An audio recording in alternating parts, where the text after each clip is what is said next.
Um bom dia para você e para toda a família que se disponibilizou neste dia de domingo, no dia do Senhor, a se reunir dentro das nossas possibilidades e adorar o nome do Senhor que fez todas as coisas e também, depois de adorá-lo, receber uma pequena porção da palavra de Deus.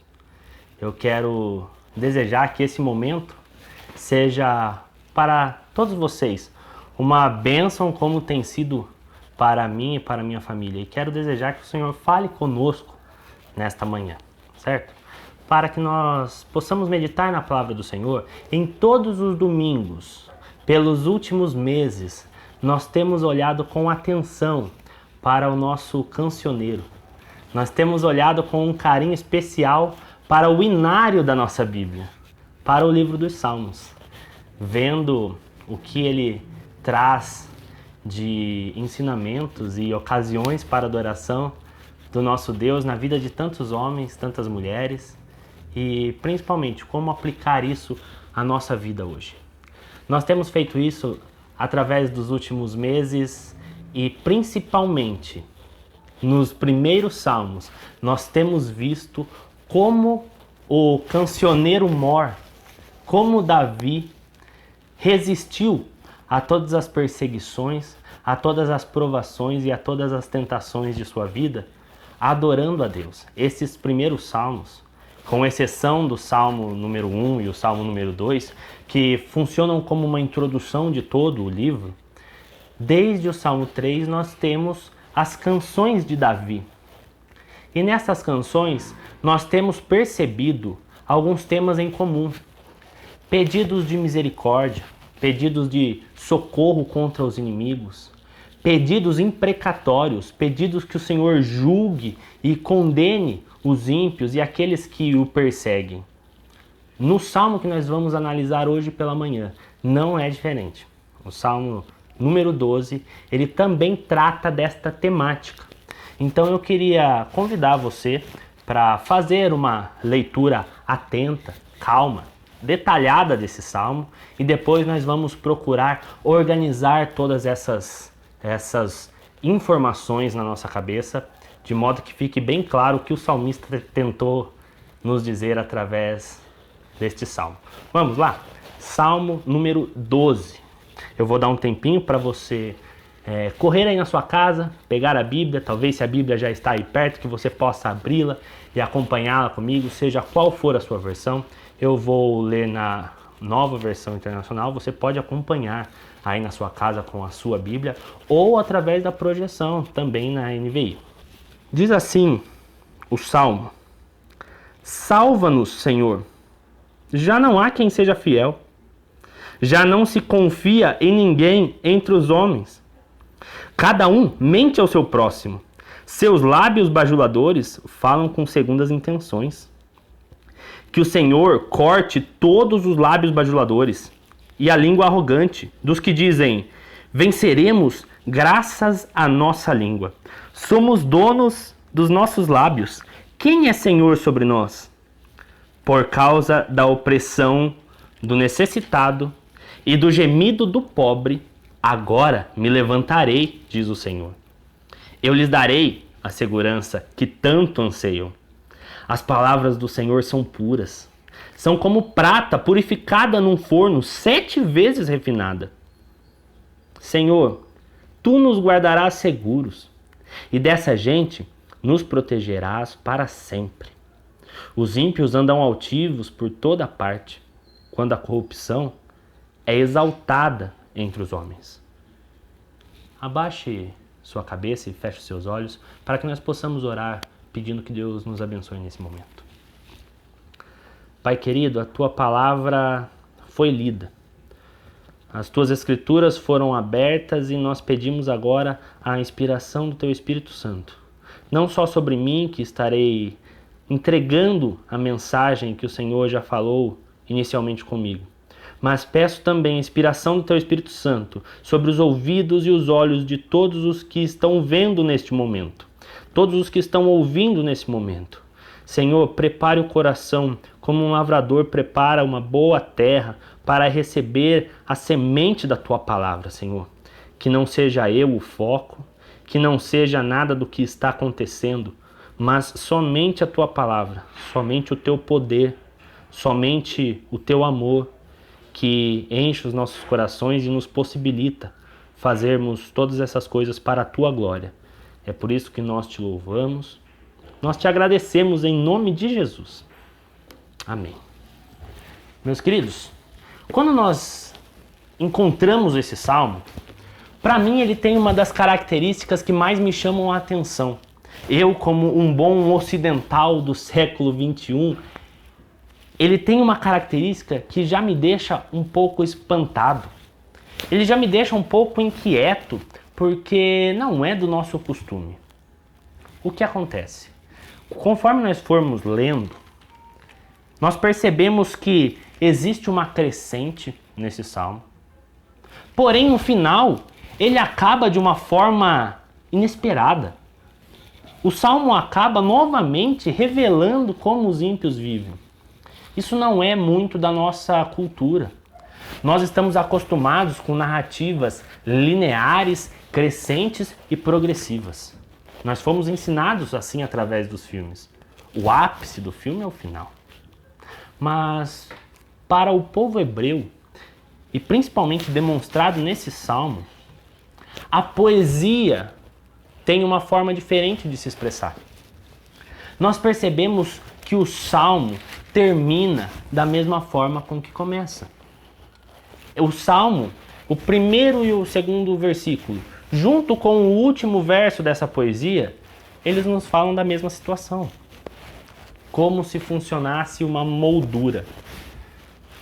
E como toda boa moldura, o foco não é ela. O foco é o quadro. É o que está no meio. E é isso que a poesia hebraica procura fazer quando ela nos dá essa estrutura textual. Essa estrutura, chamada de quiasmo, é como se fosse uma moldura. Ou, se você quiser pensar de uma forma um pouco mais despojada, como se fosse um sanduíche. Então, os pães são as partes mais extremas da nossa leitura. E conforme nós formos caminhando para o centro, nós encontramos o grande foco. Nós encontramos a grande ideia do texto. É isso que uma estrutura quiástica nos proporciona. Neste salmo, ao bater o olho, a gente já percebe que o foco do salmista não está em acabar o salmo com um grande salto. Mas ele parece que sobe e desce. Então, nós vamos olhar para esse salmo através dessas características. E como ele nos aponta para a ideia que está no centro do salmo. Além disso, existem outras características muito importantes dentro desse salmo. Nós percebemos que a parte final deste salmo, os 4 últimos versos, são contrastantes, são opostos, são diametralmente opostos dos iniciais. Se nós percebemos que no início ele começa com o povo infiel, homens que não se podem confiar. Na segunda parte nós temos um Deus que se pode confiar. Se nós temos um homem pedindo socorro, na segunda parte nós temos um Deus socorrendo o homem. Esta também é uma estrutura da poesia hebraica bastante comum. Ela é chamada de paralelismo. Esse paralelismo antitético, esse paralelismo do oposto, ele procura principalmente nos mostrar essa diferença de mundos, essa diferença de pensamentos, essa diferença de essência. Como se a essência do homem estivesse sendo contraposta à essência de Deus. Dentro desses panoramas, então, já surgem algumas dúvidas no nosso texto. Como, por exemplo, salva-nos, Senhor. O versículo 1 começa assim. Repare que ele não está falando no singular. Ele não está falando aqui, salva-me, Senhor. Como em muitos salmos anteriores a este que vimos, o salmista já faz uma oração pessoal.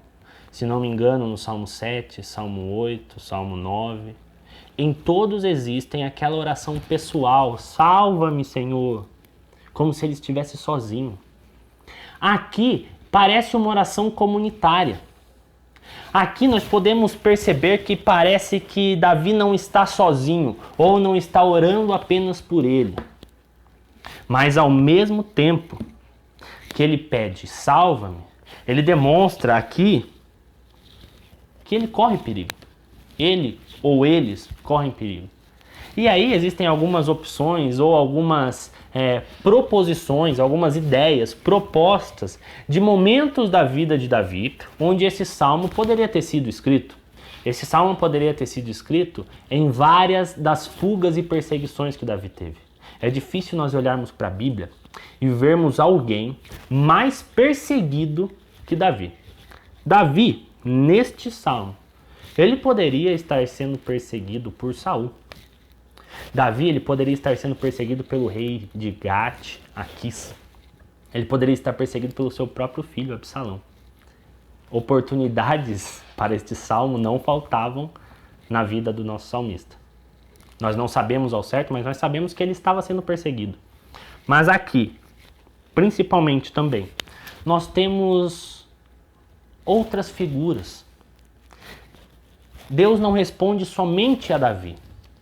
Deus responde a todos os pobres e necessitados. No versículo 5. Quem são esses pobres e necessitados? É outra pergunta que aparece. Por que esses pobres e necessitados apareceram agora e não Davi? Porém, eu quero buscar com vocês algumas respostas para essas perguntas dentro daquela característica de salmo que foi apresentada. Eu gostaria de olhar para a moldura e ir caminhando até o centro do salmo com vocês. Vamos fazer isso então? Vamos voltar ao nosso salmo e ler os versos 1 e 2? Os versos 1 e 2 dizem o seguinte: salva-nos, Senhor. Já não há quem seja fiel. Já não se confia em ninguém entre os homens. Cada um mente ao seu próximo. Seus lábios bajuladores falam com segundas intenções. Aqui nós percebemos que o salmista ele está expressando a sua súplica de acordo com a situação do mundo. Isso não é difícil de nós trazermos para os nossos dias atuais. Quando nós olhamos para a situação do mundo, nós ficamos, de certa forma, atônitos, preocupados. E nós chegamos a pensar realmente como o salmista, realmente não há em quem confiar. Realmente no mundo de hoje já não tem mais para onde correr. Não dá para confiar em ninguém. Todo mundo com lábios ruins. Ele termina o salmo da mesma forma.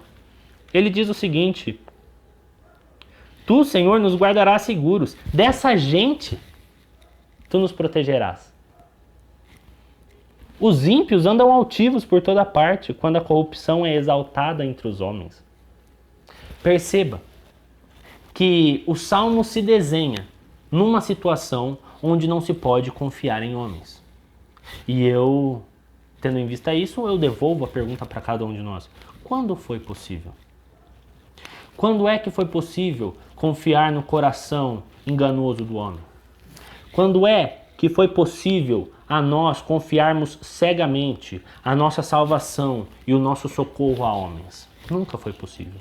Este salmo sempre foi atual. Esse salmo é atual para os nossos dias. Nós olhamos para o mundo e nós ficamos atônitos, nós ficamos surpresos em ver como o mundo está ruim. E perceba, aqui já existe um claro problema com uma teologia muito comum hoje, que é a teologia da depreciação. A teologia do quanto pior, melhor. A teologia de que o mundo tem que acabar mesmo e o cristão fica feliz quando o mundo acaba. Não é essa a teologia do salmista. O salmista está triste, o salmista está preocupado, ele está assustado. Não dá para confiar em ninguém. Esse mundo está perdido.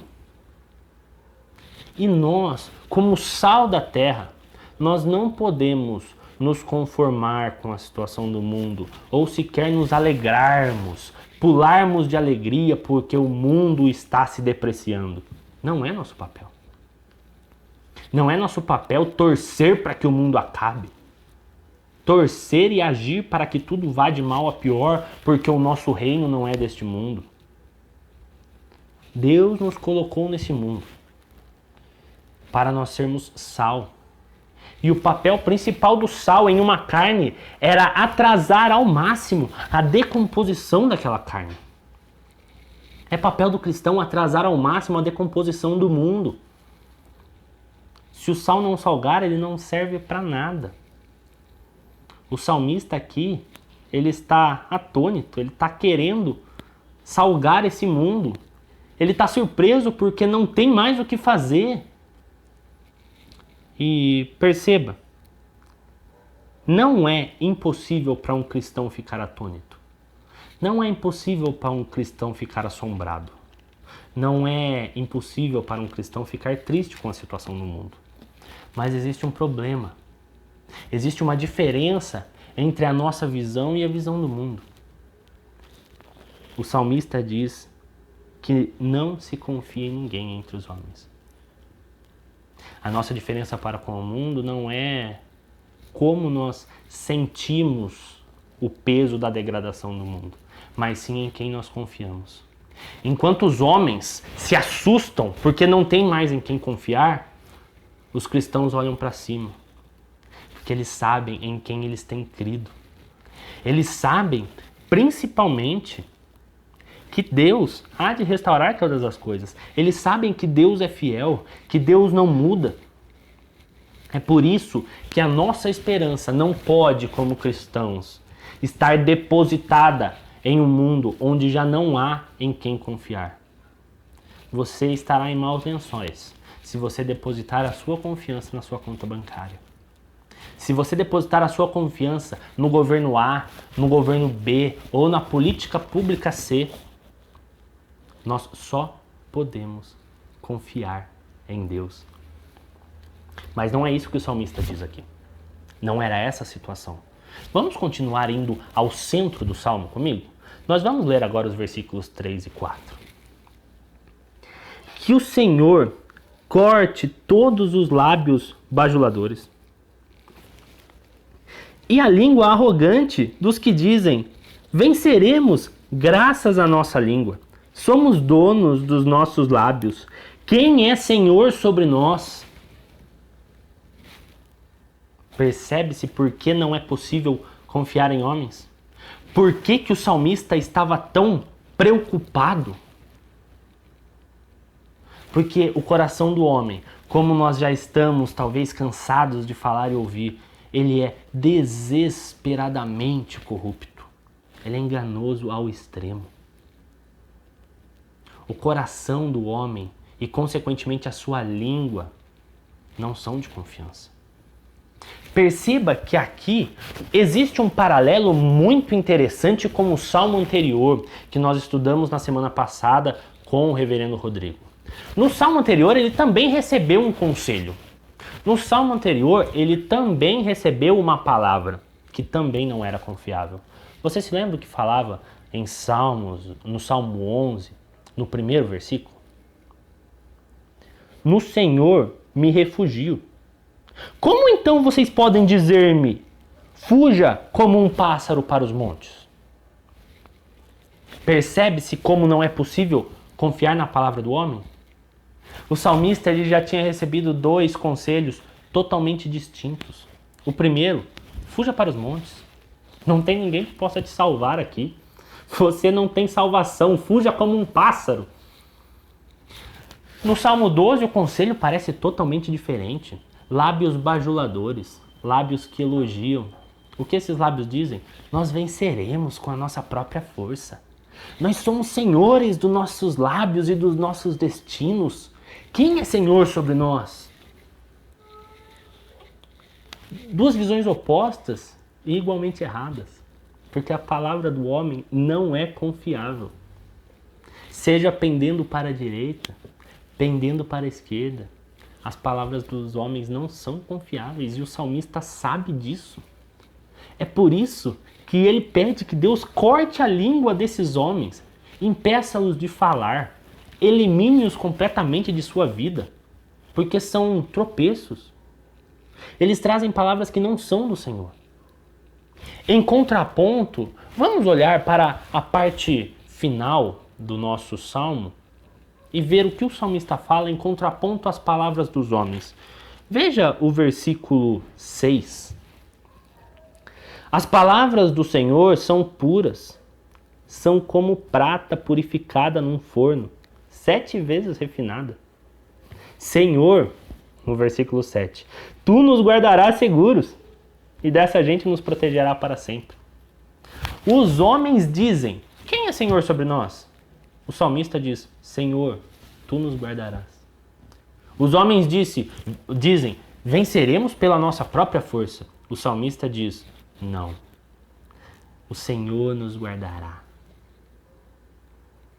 Os homens dizem palavras tortas, lábios bajuladores. E qual é a contraposição que nós temos das palavras dos homens para as palavras do Senhor? Se a palavra dos homens são bajuladoras, o verso 6 diz que as palavras do Senhor são puras. São como pratas purificadas num forno, 7 vezes refinada. Essa expressão 7 vezes refinada nós podemos entender claramente como refinado ao mais alto grau, refinado completamente. Nós vemos que tudo que é completo na criação gira em torno dessa completude dos 7. É um número completo. Então é como se o salmista dissesse, a palavra do Senhor ela é completamente refinada, purificada, não existe nela erro algum. Não tem como comparar. Não tem por que um cristão, ao olhar atônito para o mundo, procurar confiança nas palavras dos homens, sejam eles quem forem. Talvez este homem tenha boa intenção, mas a palavra dele não é purificada. Talvez este homem tenha uma má intenção e você não sabe.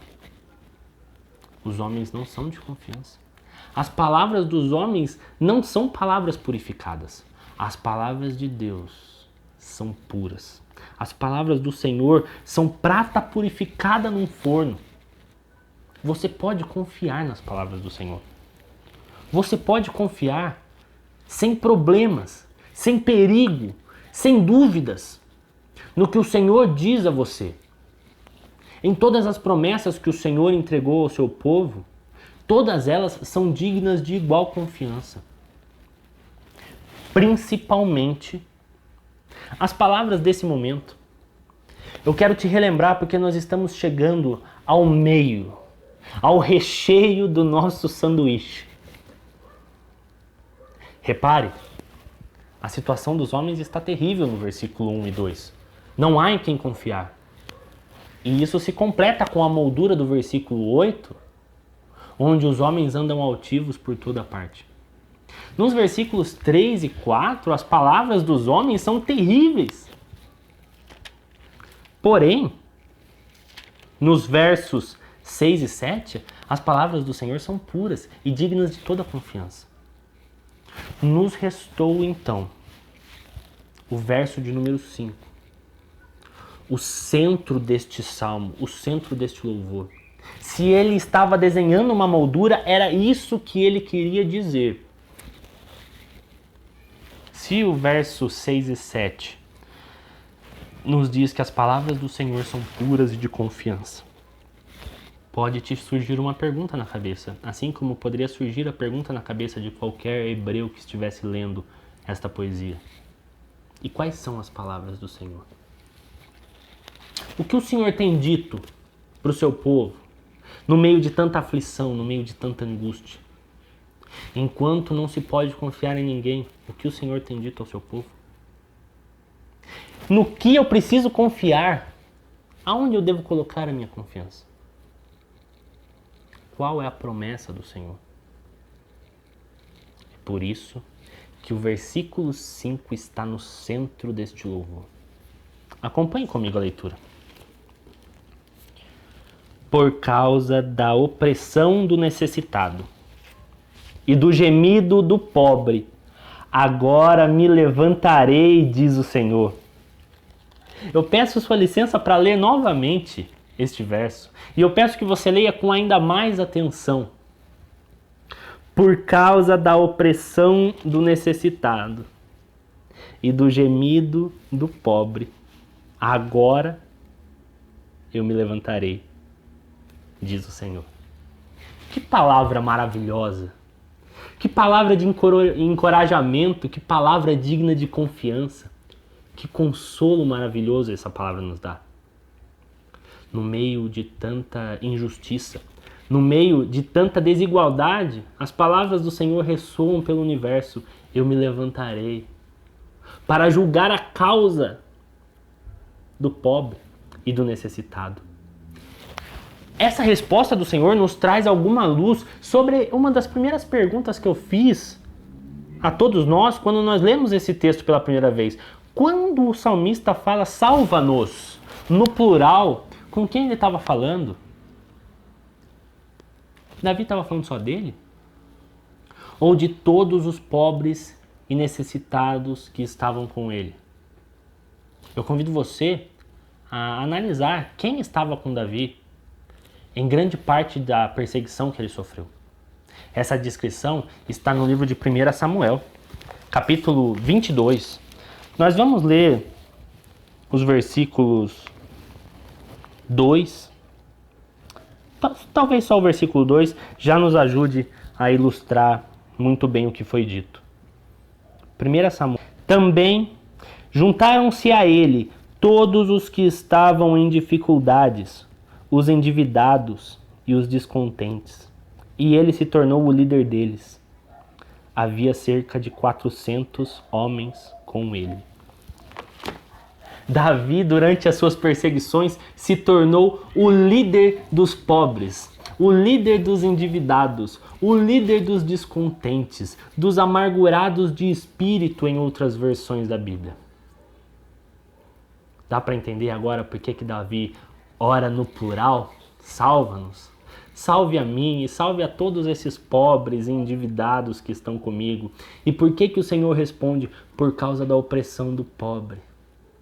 Por causa do necessitado, eu me levantarei. Que promessa maravilhosa. E essa promessa, ela é acompanhada de uma palavra importantíssima no meio. Agora me levantarei. Esse agora é um agora histórico. Ele se levantou por Davi.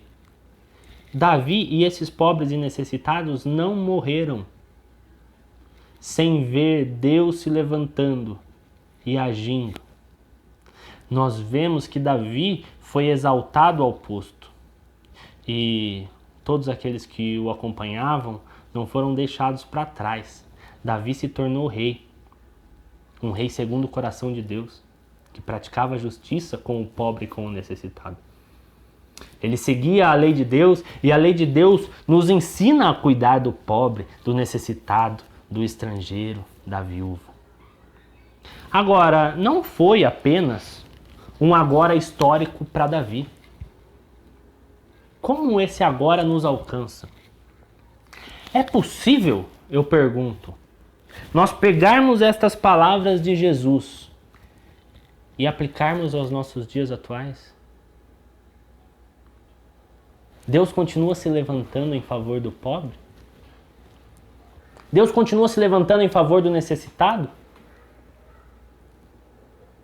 Talvez a gente tenha uma ideia estranha sobre Jesus, uma ideia de um Jesus justiceiro social, um Jesus Robin Hood, que veio roubar dos ricos e entregar aos pobres, um Jesus da igualdade social. Será que é isso que aconteceu quando o nosso Senhor esteve no mundo? Será que é isso que acontece hoje? Nós vemos o evangelista Lucas, aquele que detalhou, um dos que detalharam com extremo detalhe o ministério de Jesus. Assim que ele descreve o batismo de Jesus, ele vai nos falar sobre esta passagem. Acompanhe comigo, eu convido você para transportar o nosso pensamento para o Novo Testamento. Lucas, capítulo 4, vamos ler a partir do 16. Diz assim: Ele, Jesus, foi a Nazaré, onde havia sido criado, e no dia de sábado entrou na sinagoga, como era seu costume, e levantou-se para ler.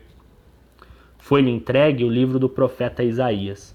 Abriu-o e encontrou o lugar onde está escrito: O Espírito do Senhor está sobre mim, porque ele me ungiu para pregar boas novas aos pobres.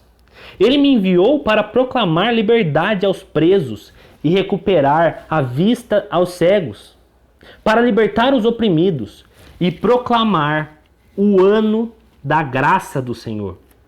Então ele fechou o livro, devolveu-o ao assistente e assentou-se. Na sinagoga, todos tinham os olhos fitos nele. E ele começou a dizer-lhes: Hoje se cumpriu a escritura que vocês acabaram de ouvir. Novamente, um termo histórico: hoje se cumpriu.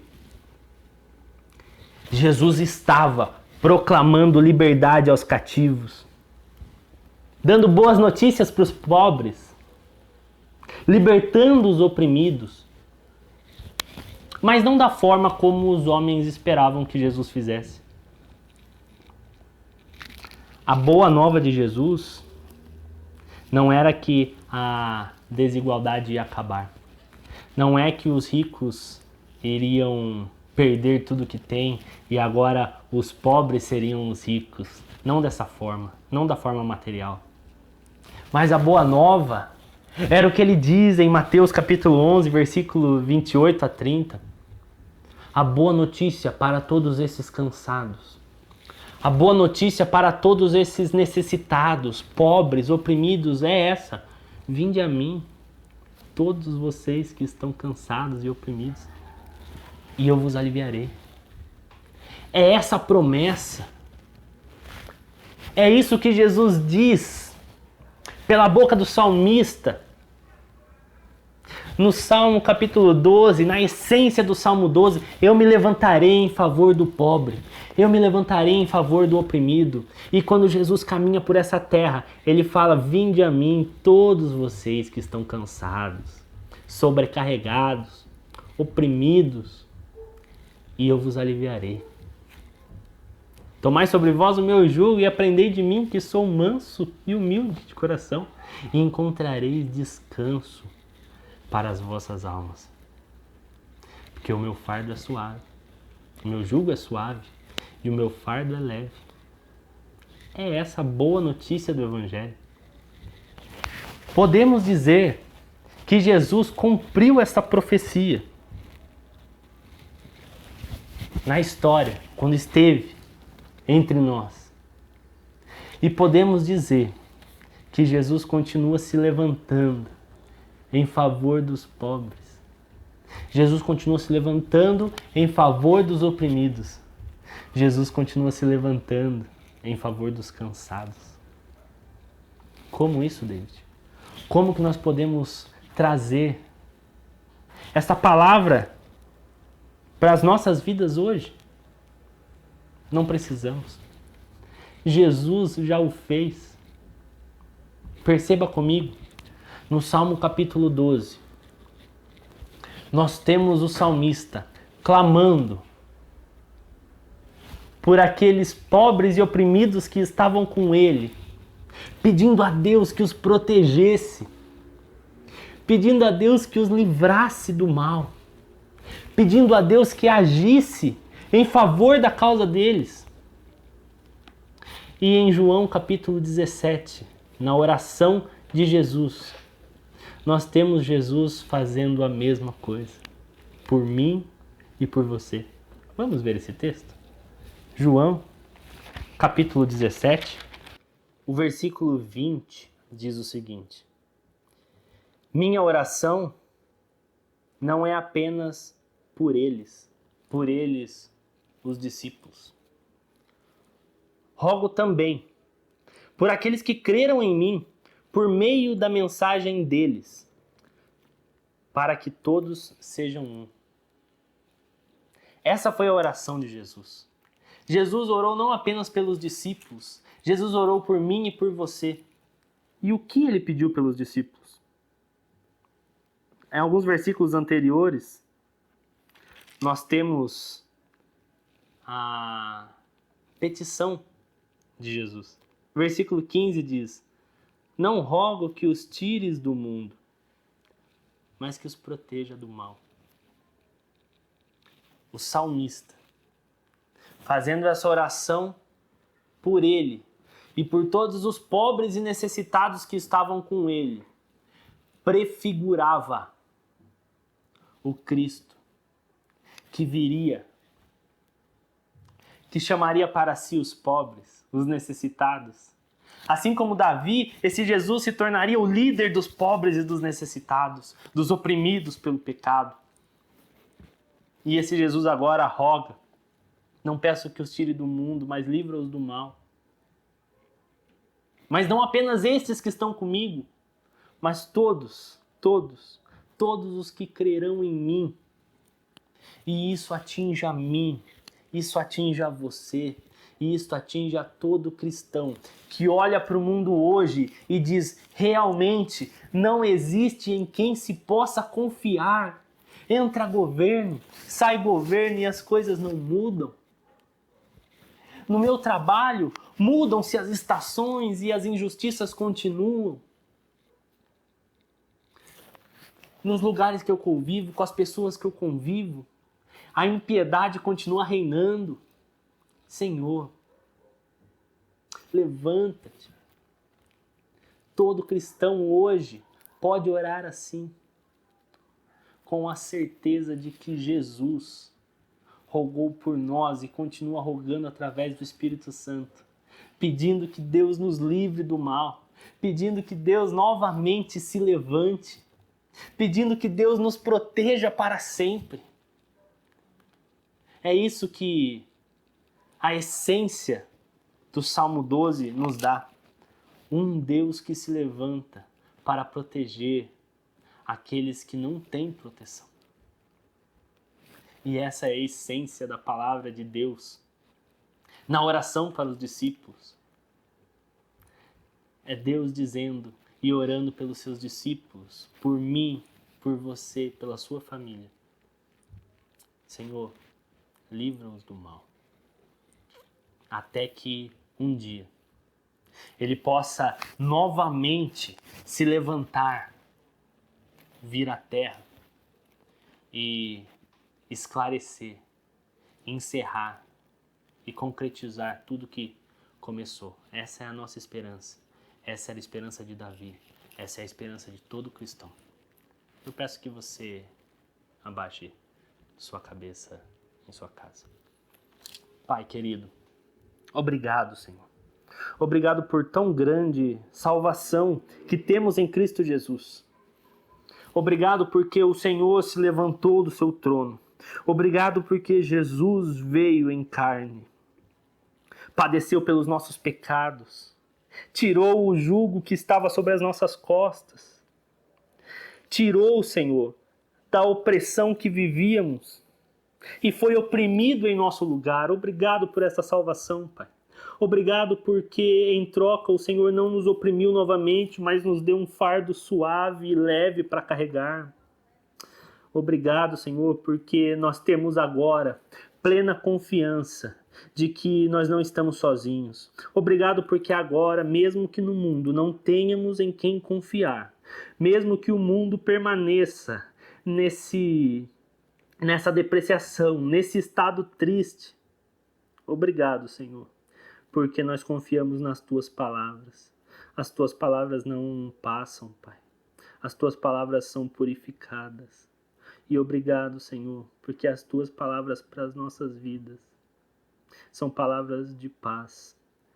São palavras que nos dizem que o Senhor há de nos livrar de todo mal e nos guardar seguros até que o Senhor volte, Pai. Obrigado por tão grande salvação.